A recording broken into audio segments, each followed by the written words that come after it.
Sean, right here. All right. Right here. Congratulations on the win. Initial thoughts after a pretty insane fight like that? My shins hurt really bad. Those are my initial thoughts. Is that just from all the kicks you threw? Yeah, just all those kicks. My ankle's good, if you guys were wondering. My ankle's good. Well, I was going to ask, was that kind of shimmy walk you did out of the octagon kind of a nod to all the people saying just kick him in the legs? That was a big fuck you to a lot of people. I've been getting for 8 months. I've been having to deal with so it felt good.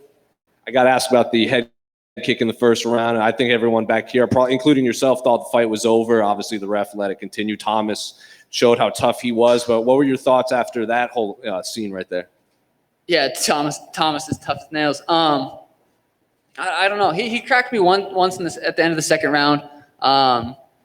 So I'd have to go back and watch that that first knockdown. But yeah, I like that walk off, as you guys know. Then you're doing a lot of like this look away, head shakes into the knee. You were kind of like even dancing around. Is that just something you do in camp or just in the moment right there? I've been doing that for a long time. I think I did it when I fought on the Contender Series. I've been doing it for a long time. I spin a lot, obviously. I spin pretty fast. You know, spinning to the body, spinning to the head. That's a dangerous shot when you land it. So doing a fake spin, they got to react to it, whether it's high or low. And come back with the 2. So it's something I've been throwing for a long time. And then even watching it, Thomas has this very traditional Muay Thai stance where he's kind of flat heavy on his right foot. Obviously, you're confident in your skills, but is your style just tailor-made for someone like that is very linear and flat-footed while you dance around in front of him? Yeah. This matchup excited me. Exactly. And then finally, how soon do you want to get back in there? Is there a specific name you want to fight when you return? I want to fight before the end of the year. So that's I don't know when. I don't know who. I want to get back in the gi. I want to train. I want to get better. And that's my number one priority. Sean, I know you wanted the walk-off, but are you at least satisfied that it was a very violent knockout anyway? Yeah, it was still, I think, potentially viral. I think it was still a good knockout.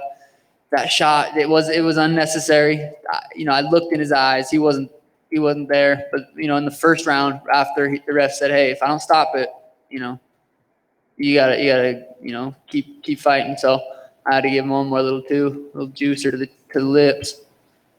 Did you think the referee should have stopped it in the first one? I don't know. I'd have to see it. I'm glad he didn't. I got to go a whole nother round. The amount of times I rewatch my fights is ridiculous. I'm my number one fan. I think that's why I've improved so much. I'll record every single sparring round I do, and I'll watch it. I'll watch it in slow motion. I'll send sweet clips to my coaches. So the fact that I got to go an extra round and a half or whatever it was, I'm okay with that because I'm gonna go watch it 100 times. I just want to ask you a question about the way you switch stances. Is there something he does that makes you decide to do that, or do you just like to go back and forth, fluid, the whole fight regardless? I keep him guessing. How is he supposed to? What is he? He wants to kick my legs going into that fight. I knew, he wanted to kick my legs. It's hard to kick my legs. I'm switching stances and moving as much as I do. It's just part of my skill set. And you got quite a compliment from Mr. Teddy Atlas. He said he hasn't seen a fighter like you since Prince Nassim back in the 90s. I was watching his highlights. Tim and I threw his highlights on before we came over here. I have the last couple fights. Dude, that's just being that loose and having that much fun is what this is all about. So watching guys like him do it is it motivates me, inspires me, and it's funny that he said that because we were literally watching his highlights today. Thanks, man. Thank you. Sugar, on your left. Congrats on your win. Right here. After your dominant performance tonight, what do you have in mind? Try with Marlon Vera again, or you have another opponent in mind? I don't have any name, any opponent. UFC they'll message me. They say, hey, just like they did this fight. It's supposed to be in February. They said Thomas in February. I said, sweet, let's do it. So I'm assuming it'll go like that. They'll send me a name, a date, and let's do it. So we'll see. Sugar Shane. Don't. Good to see you. Sugar Shane. I'm trying to become famous enough where it's Sugar Sean, but we'll see. Back over here. Did you see the message yesterday from Snoop Dogg? The schmo ran into him, sent it to Tim. Called you Sugar Shane. Yeah, I saw that. Told you to do his thing. What did you think when you saw the message? What did I think when Snoop? Say that again. What did you think when you saw the message from Snoop? Sugar Shane. It just rolls off the tongue. What did he say at the end of that? I forgot. Break him off some. I broke him off some. That was inspired by Snoop. He said, Sugar Shane, got break him off some. So I had to go break him off something. Okay, Sean over here. Correct me if I'm not mistaken. Was this your first fight after becoming a father? Yeah, it was. I mean, some people talk about it, they feel that extra motivation, that extra change. Any of that in your system? I wanted to win before I had a baby. A lot of people say they want to win more or whatever. I wanted to win bad. I've always been competitive.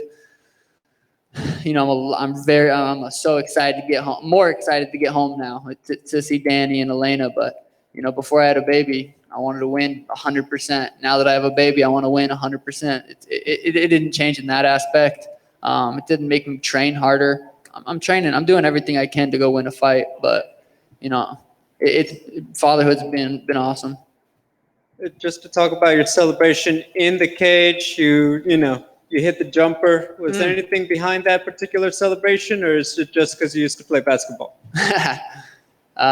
After my fight against Eddie, Tim said I should have hit a little jumper right after. So ever since he told me that, I was like, damn it, I should have.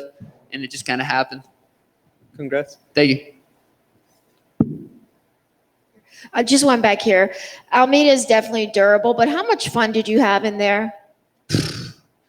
This is, I always wanted to be a competitive professional athlete. I thought I was going to play football when I was like 10, 11. I wanted to be in the NFL. You know, found out real fast that wasn't going to happen. Wanted to be in the NBA, found out real fast that wasn't going to happen. So to be able to be a professional athlete and it's fighting, it's so fun. You know, I train really hard to be able to go out there and perform like that. So, you know, it was a lot of fun. Thank you, guys.